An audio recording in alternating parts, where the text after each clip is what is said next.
Is this enough blackberries, Uncle Tyler? Tyler's niece Julia asked. He closed the short distance between them and looked into the bowl she held in her blackberry-stained fingers. She had about a quarter of what he'd picked himself, but he could see the eagerness to run and play, making it impossible for her little legs to hold still. Yep, looks good to me. Nana and Granny Alice will appreciate it. Go ahead and go. He nodded toward the large plot of land that had been in his family his whole life. His aunts and uncles all lived in Cottage Grove.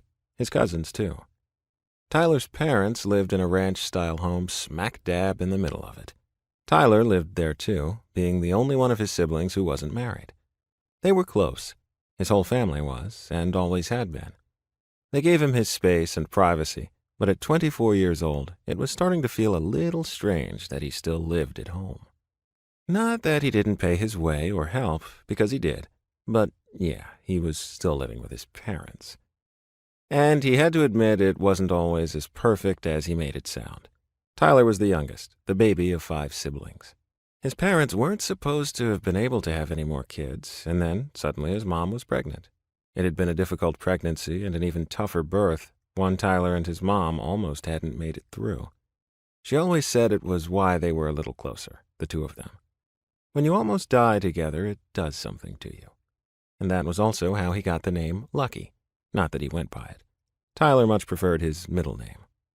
Cottage Grove was a small town, a close-knit community. Everyone knew everything about everyone, and they took care of their own. It was a rare thing as far as Tyler was concerned. Well, he guessed it was. He hadn't lived anywhere else to judge it by.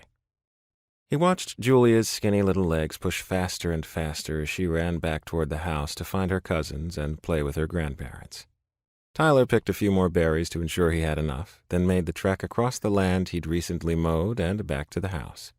You finished? His mom asked as she stood in the kitchen, washing dishes, with an apron on over her dress. He wouldn't pretend his family wasn't slightly old-fashioned, but again, it was the way they'd always lived, the way everyone he knew lived. Yeah, I'm going to take them over to Nana and Alice's before one of them pops a vessel or something. His mom laughed. Nana was his dad's mom, and Alice was her best friend. Alice and Nana had lived together from what felt like the beginning of time. Tyler had never known anything different. From stories he'd been told, when his grandfather died, Nana took it hard. He'd been her world. It was only a few months later that Alice's husband passed, too. They hadn't moved in together right away, but Tyler didn't remember a time when they didn't live together.